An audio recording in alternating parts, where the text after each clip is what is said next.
what's behind the recent rise in New York City murders. Late for work? How overcrowding is causing big delays on the subways. Waste not, want not. One man's quest to save food and stop hunger. It's Friday, March 6, 2015. From Columbia University in New York City, this is Columbia News Tonight. Good evening, a very warm welcome to Columbia News Tonight. I am Kingsley Amayo. And I'm Stephanie Beach. We begin tonight with a rash of gun violence and killings in New York City. It is the first time in years that homicides are up. As Joe Khalil reports, experts are trying to figure out why and whether New Yorkers have reason to worry. It's been almost 6 years since Chris Foy's son Christopher was hit with a stray bullet and killed at the age of 13. Foy says even now, his scars haven't begun to heal. That was pretty much the worst day of my life. It was a parent's worst nightmare. Every day is a struggle. Foy started a foundation in his son's name to help combat violence among youth in New York. Since his son's death in 2009, the homicide rate has generally gone down until this year. People are killing each other over marijuana more so than anything having to do with what we dealt with in the 80s and 90s with heroin and cocaine. This time last year, New Yorkers saw 45 homicides. Compare that to 54 in the first 2 months of 2015. Shootings have gone up in that time as well, from 126 to 151. Marijuana everywhere when we make these arrests, when we get these guns off the street. It's disappointing that Commissioner Bratton has tried to make a false link. Cassandra Frederick with the Drug Policy Alliance, a pro-marijuana advocacy group, says there's no evidence to suggest marijuana is a cause or motivation for violent crime. Do you think his statement was politically motivated? I can't tell you what Commissioner Bratton's political motives are, but I can tell you that his comments were irresponsible, they were specious and very dangerous. Now, while Bratton and others within NYPD say this is a cause for concern, other experts say that in terms of homicides, New York is simply a victim of its own success. New York City has been seeing a 20-year decline in its homicide rate, and some degree of bounce back is inevitable. Criminology expert James Allen Fox says New York's homicide rate is relatively low. He doesn't buy Bratton's marijuana explanation. When crime rates get very low, it's hard to maintain that low level. The city is responding to it, I guess, as effectively as it is, but it always can be better. Whatever the reason for the recent spike, Foy will continue to do his part to keep the homicide rate down. And he says he's got a special motivation to succeed. Joe Khalil, Columbia News Tonight. Later in the show, we'll tell you about one part of New York City that is safer these days. And a new data released by the MTA today says subway delays are up again, and much of that is due to overcrowding. Shannon Louis-Brand reports from the subway. It's that dreaded time of day again, the afternoon commute home. Crowded subway cars, delays, and plenty of frustration. When it's overcrowding in the doorways, it's very bothersome because you can't exit. Well, years ago, I'd get on in between before everyone got out of this train, and then I'd sit down rather than waiting for everyone to get off. But now I learn to travel at certain times of day. While delays are up overall 45%, delays from overcrowding are up a dramatic 113% since last year. Jeffrey Zupan, a senior fellow at the Regional Plan Association, says the reason for the overcrowding is that a lot of people are taking the subway. It affects subconsciously your quality of life, and it makes your day less pleasant. 6 million people in New York City ride the subway every day, and that number isn't slowing down, even when the trains are. Many commuters are left wondering if the crowded train is worth the price, especially when fare hikes are to hit again this month. Still, some riders seem to be adjusting. It can be bad at rush hour, but I guess you gotta take it with a grain of salt. You know how many people have to commute in and out of the city. Sometimes trains run slow, so I mean, it's not aggravating, but it is a thing. I'm used to tight spaces. I was in the military for 5 years, so Marine Corps philosophy is you can always fit one more.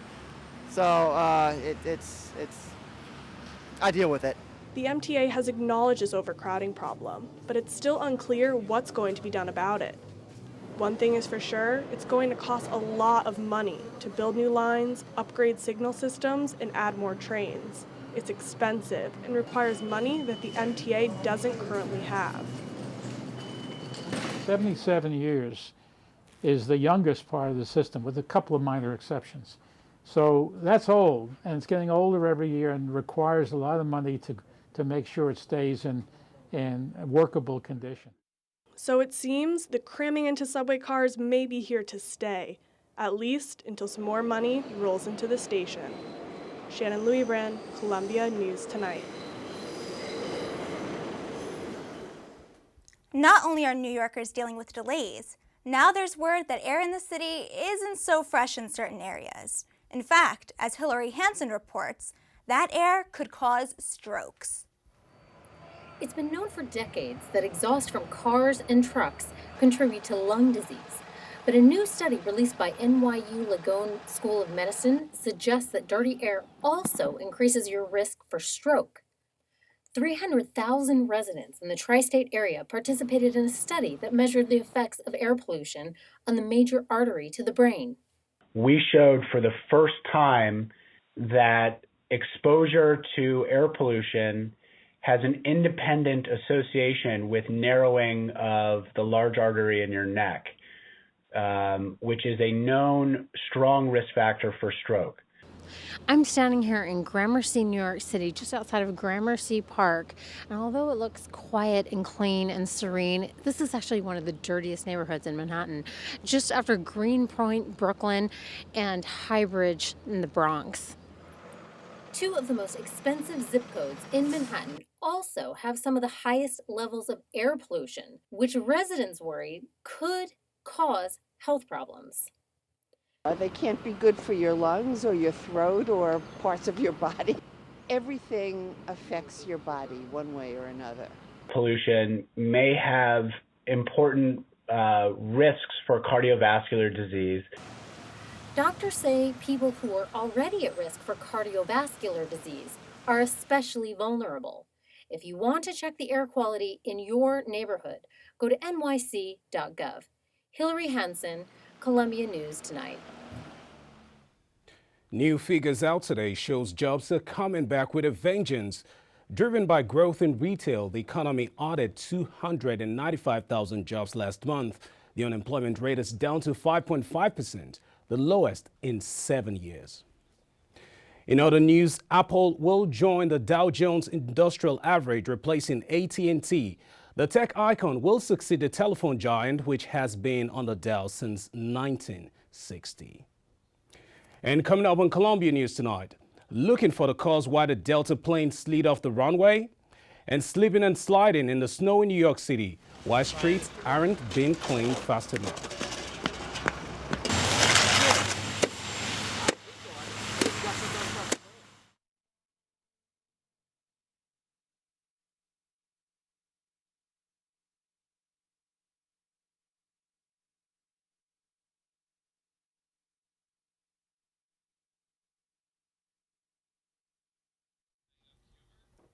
Runway 13 is now open at LaGuardia Airport after a damaged Delta jet was moved out of the way.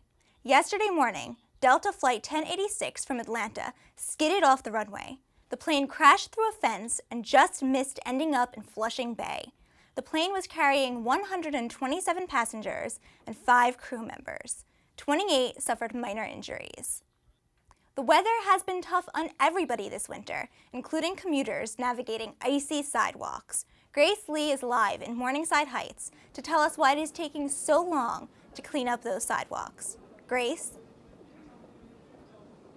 Thanks, Stephanie. New York City tells us that you have to clear up the snow in front of your sidewalk within 4 hours of a snowstorm. Well, it's been 24 hours since the last snowfall, and as you can see, there's still a lot of snow in some parts of the city. Very, very slowly and carefully. I'm very old and I'm afraid of falling. Erna Gould's walk to work used to take 15 minutes. The tiresome task of cleaning the sidewalks seems to be ignored by many residents or business owners, leading to serious consequences. Friday, I end up coming out of the fire department vehicle on the passenger side, and I slipped and fell.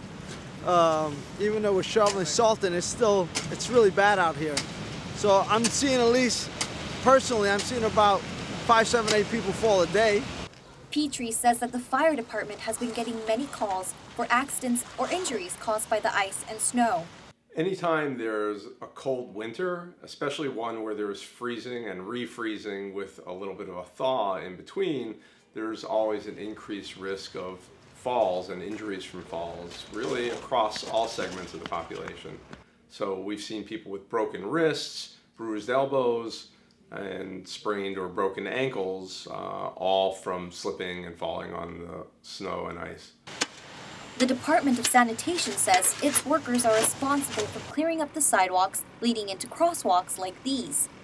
Sanitation workers are shoveling as fast as they can, but with 42 inches of snow this winter, they just can't keep up. If you don't clean up your sidewalk in time, you could get hit with a fine as much as $150. Stephanie? Thanks, Grace. In New York, sometimes you have to worry about where you stand. Last night, one of New York's bravest was hit in the leg by a manhole cover. He is reported to be in serious condition. Fire officials say that it was a special type of manhole called a service box, and that the firefighter was standing on top of it when it exploded. When New York City students head back to school next year, they will have 2 new cultural holidays to observe. Jane Greaves reports. New York City is now the largest school district in the nation to recognize the 2 Muslim holidays on the official school calendar. Right now, I am announcing that the city is adding Eid al-Fitr and Eid al-Adha as school holidays. The Muslim community at the Islamic Cultural Center in Manhattan welcomed the announcement. I have 2 kids in the public school, and this announcement will make us very happy because our kids will be free in the Eid holiday, which is a big thing for us as a Muslims. Nearly 10% of New York City public students are Muslim. One question. But here at one of New York City public schools, the children embrace the 2 new holidays. Adding the Muslim holidays? For some, it's just a free day. More vacation is better. I think all the students like that. For others, it's more personal. I think it reflects, like the mayor said, the diversity of the city. And I know growing up Muslim, I had to choose every year between going to school or celebrating with my family. But some worry that New York City school children already have too much time off. Being an immigrant, being a person of a different culture, you want your culture to be recognized and celebrated.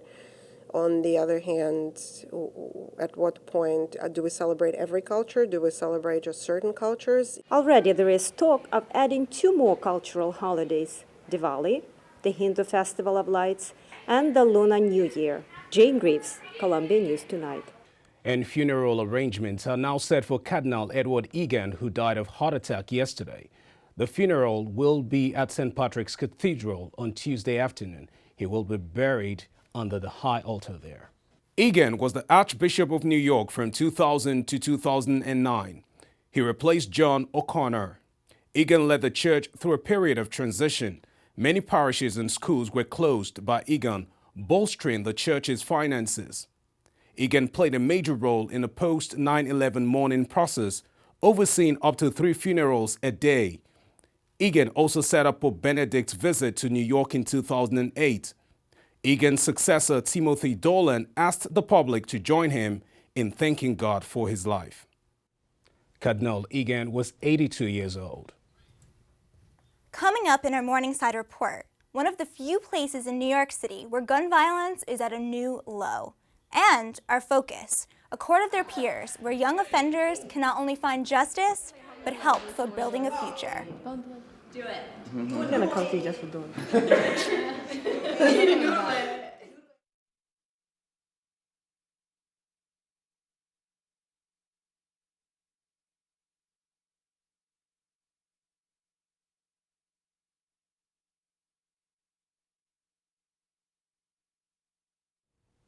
Tonight, some potentially promising news in our Morningside report.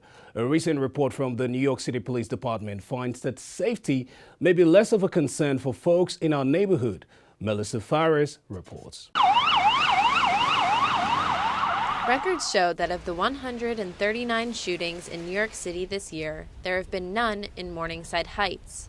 We spoke to an LGBT resident who feels the difference. One of the major reasons I moved back to Morningside Heights was actually because I was a little bit sick of having to watch out for myself as far as catcalling and homophobia and whatever was concerned. Resident Sarah Taylor, who has lived in the neighborhood over the past few years, worries about something else. So far, I haven't had any issues. We're pretty safe about locking our door and everything. But I have seen notices, like when I go do the laundry, there are postings of people breaking into apartments and assaulting people. And Sarah might actually have a reason to be concerned. Look at all of these crime alerts issued by the Public Safety Office at Columbia University. On January 12th, a bike was stolen just 1 block away from where Sarah was standing when we interviewed her. While burglary has gone up and shootings have gone down, overall the crime rate has decreased over the past 20 years, according to criminologist James Allen Fox. This downward trend is explained by factors such as weather, strict police enforcement, and technology. We wouldn't have anticipated how much DNA, the value of DNA. We wouldn't have anticipated the expansion of cameras and videos in the hands of every citizen on their phone that contributes to crime solution. Solutions that have led to more than a 50% decrease in murder, robbery, and assault rates. As Fox believes, we should pay attention to trend lines, not headlines. Melissa Fares, Columbia News Tonight. You may have heard of them before. Youth courts train teenagers to handle real-life cases involving their peers. They are gaining popularity nationwide, and in tonight's focus piece, Marissa Armas visits one youth court in Harlem. Walking by the Elmendorf Reformed Church on this quiet afternoon, you would not know the excitement contained inside. I started last year, and I started because I was really interested in law. The Harlem Youth Court is one of 6 managed by the Center for Court Innovation. Hundreds of teenagers apply every year for one of the 24 internship positions. Right here in this space is where the Harlem Youth Court hosts their weekly meetings. This week, court was not in session. Instead, they held a meeting to recruit interns to serve on future court cases.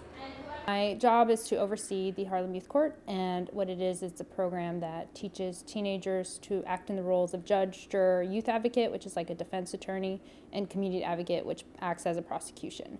Youth courts use positive peer pressure to help teenagers learn accountability and repair harm their actions may have caused.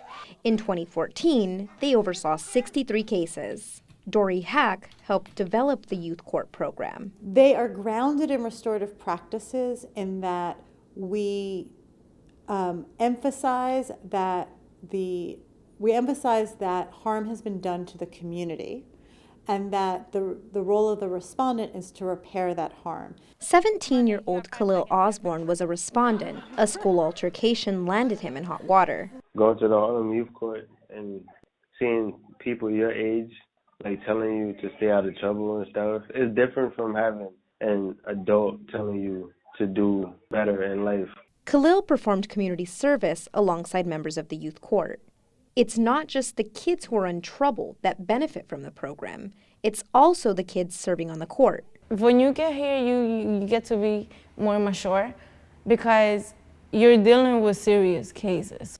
And that's not unusual. Restorative justice techniques are credited with reducing recidivism and deterring young people from criminal conduct. We're seeing growing amounts of programs in schools and in our communities in general that signal that this is a viable way to prevent our kids, especially our kids, from being incarcerated. If you do not have... It is that environment that helped Khalil. He transitioned from one-time respondent to full-fledged member. Like what it did for me, it shaped me into a different person. It could change your life, made me more humble. Harlem Youth Court is currently accepting applications. The deadline to be considered for an internship is March 31st. Marissa Armas, Columbia News Tonight. Harrison Ford is recovering today from injuries after a death-defying plane crash in Los Angeles. The Indiana Jones and Star Wars actor is an avid aviator. The engine of his World War II-era plane stalled, and he was forced to make an emergency landing on a golf course. Ford's son, Ben, tweeted from the hospital, saying, "Dad is okay. Battered, but okay." And later in the show, in our Consumer Watch, how a simple click on a phone app can cost you thousands of dollars. And in our New Yorker of the Week, rescuing unused food, a cuisine crusader feeding the hungry.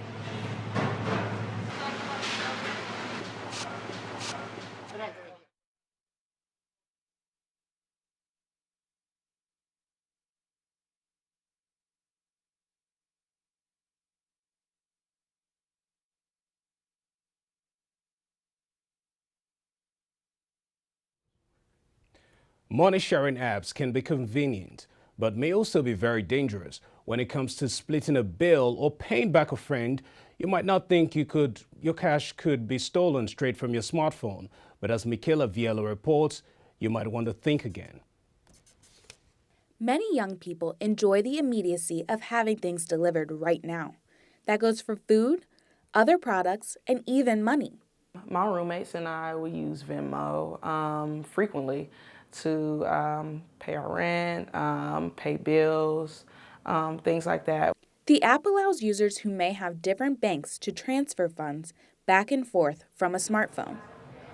Apps like this can be very easy and convenient to use on the go, but they are very risky.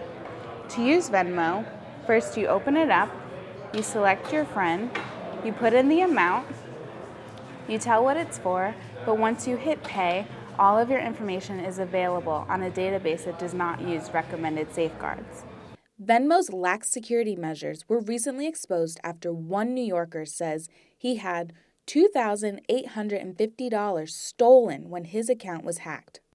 Why do people hack into systems? There's a number of motivations, but the primary one is to steal financial information. Venmo's general manager, Michael Vaughn, released a statement that said, in part, "We maintain fraud rates that are favorable to industry standards, and that is why we are comfortable guaranteeing your money if you are the victim of fraud and unauthorized transactions." Hackers accessing personal information leads to more than just losing money. Users could also be at risk for identity theft. It may be convenient for anybody to transfer dollars to a friend to split rent or split dinners and so forth. That's all great, except that there's a great deal of liability that the users of these technologies inherit. Venmo does not disclose its number of users, but last quarter, Venmo took in $906 million in total payment volume. Finley says she will continue using Venmo despite potential security concerns. It's a fleeting worry. I don't think about it too much because it's like, oh, well, it may not happen to me. But actually, it might. Experts say you run the risk of identity fraud by using sharing apps. So to be safe, you should just use cash. Stephanie? Thanks, Michaela. According to the USDA, 31% of food in the U.S. goes to waste. That's 133 billion pounds, or about $161 billion worth. But one 24-year-old is trying to change those numbers. Tatiana Ilienko introduces us to our New Yorker of the Week. Before Best Bagels shuts its doors for the day, Robert Lee comes for the leftovers. Lee, a son of Korean immigrants, started rescuing leftovers in 2013 in an attempt to end food waste in the city. I came from a pretty humble background, and I was from a family that just did not tolerate food waste at all. Monday is our first pickup from that restaurant and kitchen. Lee left his hedge fund job 6 months ago to run rescuing leftovers full-time. When asked what his parents thought, they're very supportive. They're actually the first donors of RLC, which is awesome. They weren't very supportive of my decision to go full-time with it. at first, but they're very supportive now, and they understand where I'm coming from. And Rescuing leftovers now picks up from 40 restaurants daily, mostly smaller businesses. That's because larger charities like City Harvest have a minimum requirement before pickup. At this point, actually, a lot of restaurants are coming to us because they've always wanted to do something like this, but either they didn't meet that minimum pound requirement or they just didn't know that this kind of program existed. As a result, the organization handles daily pickups of leftovers, and more than 1,500 volunteers have helped Lee in his mission, saving nearly 80,000 pounds of food so far for hungry New Yorkers. But before, the employees were taking it. But of course, this is a better cause for us and for them. Lee and volunteers take the food to 8 local pantries, many of which have had a rough time this winter. NYC Rescue Mission relies on donations from Lee and his helpers to make ends meet. Do rain, sleet, or snow, they always come. They save lives. And that is so awesome, that what he does save lives. He says that what he's doing is following a family tradition, not wasting food. He plans to expand rescuing leftovers on a national level one day. But for now, just spending 30 minutes of your day just volunteering and bringing food from one place to another can help a lot. Every little bit counts. Tatiana Lienko, Columbia News Tonight.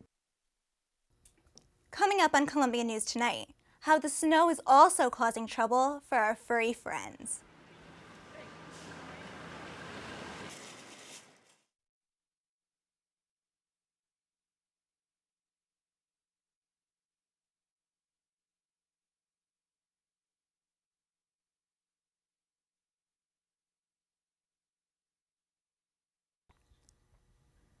Spring is just days away, and that means it's time for our clocks to spring forward.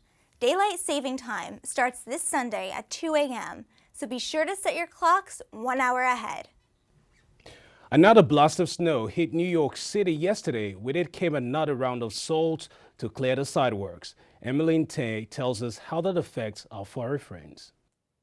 Thanks, Kingsley. Most New Yorkers are grateful for the salt that keeps us from slipping, but calcium chloride, the same chemical that prevents water from freezing, also causes pain on dog paws. See? He's hurting. Dimitri is raising his paw in pain. The stinging sensation is from the chemical in the ice melter he just walked on. Simon Rapaj has been walking dogs for 16 years. I've seen dogs cry really loud, scream. I've seen horrible reactions to that salt. Rapaj says that he dreads going to work during the winter. He hates seeing the dogs in pain and says that it is not easy to get the protective booties on all 4 paws. You see, they don't like it. Wait, Sam. Sam, wait. The season calls for a change in walking paths. It's not easy to pick a path to the park where there's no salt, but I go behind buildings and I kind of know my ways around by now.